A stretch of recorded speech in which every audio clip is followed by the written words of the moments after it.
In the little Cumberland, Pennsylvania township voting headquarters near Gettysburg, America's first citizen signs the register as the nation goes to the polls in a history-making election. Together with the First Lady, the President is among the early voters. His Democratic opponent, Adlai Stevenson, with son Borden, arrives at Half-Day, Illinois, to cast his ballot.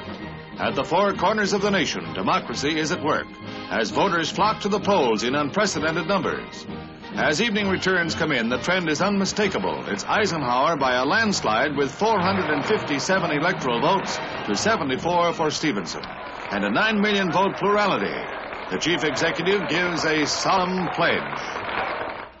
This is a solemn moment. The only thing I should like to say about this campaign is this.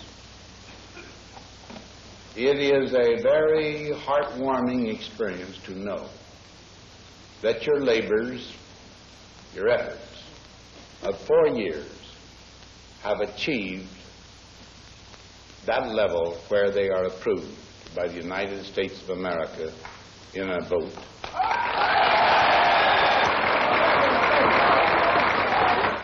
With whatever talents the good God has given me, with whatever strength there is within me, I will continue, and so will my associates, to do just one thing: to work for 168 million Americans here at home and for peace in the world. That is all.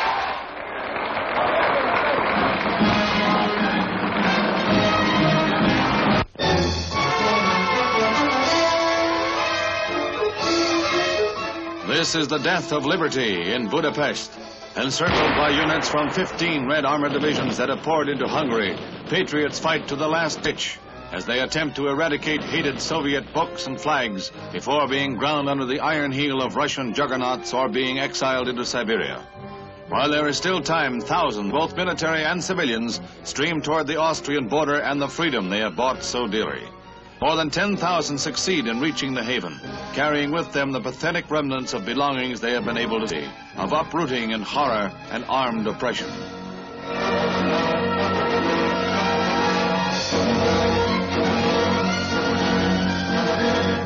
The avenue to freedom is brief.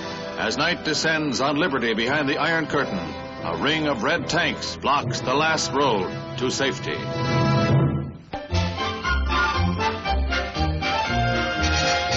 The last of the Hiroshima maidens depart for home after a year and a half of plastic surgery in this country, which diminished but could not remove the scars they bore from the Hiroshima atom bomb.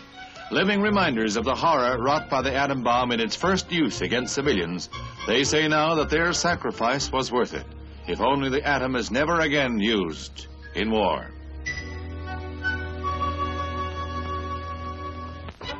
At last, the truth about flying saucers. They're real, just as real as Santa Claus, that's what. And we've got 10,000 Allentown youngsters to back us up. They greeted old St. Nick as he made his first 1956 appearance. Santa greets his greeters with gifts and a gala party, as is his custom. The flying saucer carries lots more Christmas cargo than reindeer. Where are the reindeer? Why, back at the North Pole, honey. But don't you cry. Santa is still Santa. Christmas is still Christmas. And kids are still kids.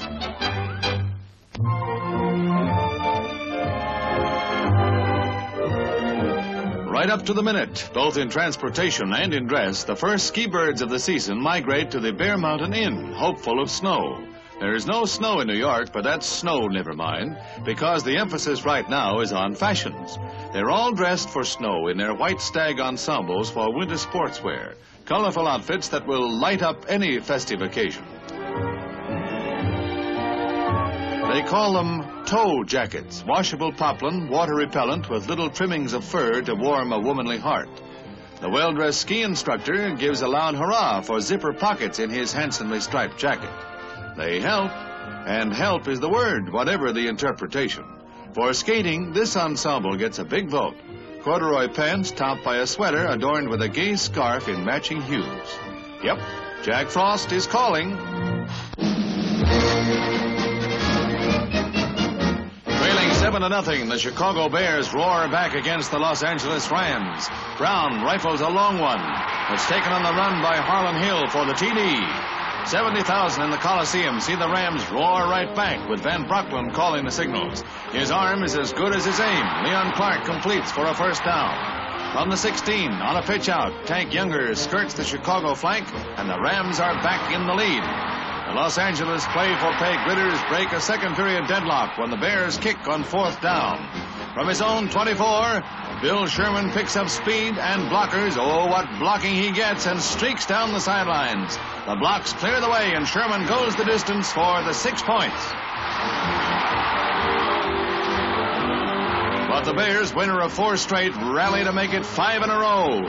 Cesares covers half the field in one spine-tingling romp, and the stage is set for a Chicago victory. Blanda co-stars in this pass play with Harlan Hill. It's out again, in again, fit again, and the Bears win again, 35-24.